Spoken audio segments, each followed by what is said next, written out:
look in the mirror before suggesting that anyone else is unable to close the deal.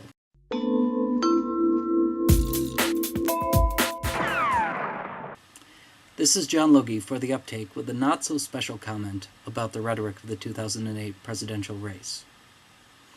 Over the past week, leading up to the Pennsylvania primary, I've begun to hear representatives of the Clinton campaign and even Senator Clinton herself begin to try to push the idea that because Barack Obama has not yet hit the magic number of delegates he needs to end the primary season, that he is somehow unable to close the deal. In my role as a scholar of rhetoric, I feel the need to call a foul here. It is legitimate for many people across America to wonder whether there is something about Senator Obama or something about the United States electorate that might make it difficult for him to secure the number of votes he needs for decisive victories in the primary or in the general election. That's a legitimate concern, and there are a lot of people who could and should raise it at this point. In fact, there's really only one group of people who should not, who cannot ethically raise this concern, and that group is supporters and surrogates of Senator Clinton. Why?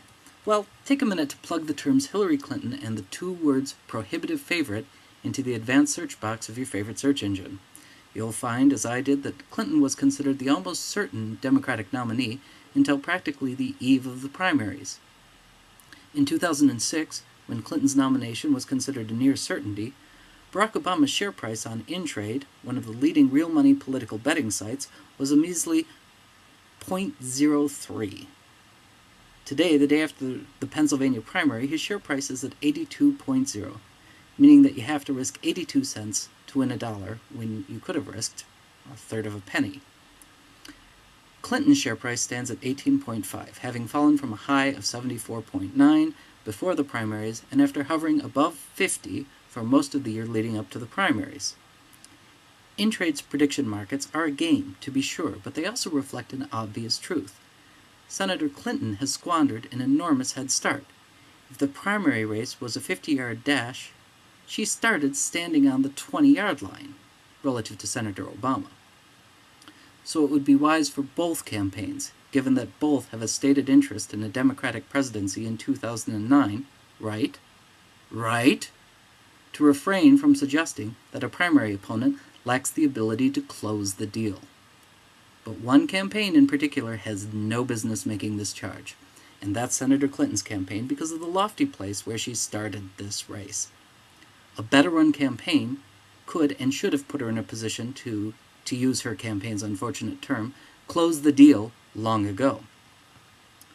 To acknowledge this is not to minimize the media hackery and overt sexism Clinton has experienced during the campaign, nor is it to deny the difficulties presented by the residual dislike for Senator Clinton among those who do not recall her husband's presidency fondly. Senator Clinton faces significant challenges, fair and unfair, in her candidacy, and she has met many of these challenges impressively. At this moment, one has to say that it is a tribute to her political skills that she is able to sustain a perception of viability even as the mathematic realities of this moment close in. Lesser politicians have crumbled. Lesser primary candidates have crumbled in the face of smaller challenges. Senator Clinton is a formidable politician, which is why it's not especially surprising that Senator Obama or anyone must struggle to decisively defeat her. With all that acknowledged, it's quite reasonable to observe that the candidate who began the race with the most money, the most name recognition, and the most political experience should, in good conscience, look in the mirror before suggesting that anyone else is unable to close the deal. I fear we're on the verge of collectively facing a moment that is the rough equivalent of the scene in Raging Bull, where Jake LaMotta, having been battered into bloody hamburger by Sugar Ray Robinson, charges across the ring and taunts the victorious Robinson by shouting, "You never got me down, Ray." LaMotta had a point. His fight was a reflection of his courage and of his will, but that didn't change the numbers on the judges' scorecards. And of course, that was just boxing, or that was just a movie about boxing. It wasn't a presidential campaign with serious implications for the future of this nation. From a university office, outside a construction site, this is John Logie for The Uptake.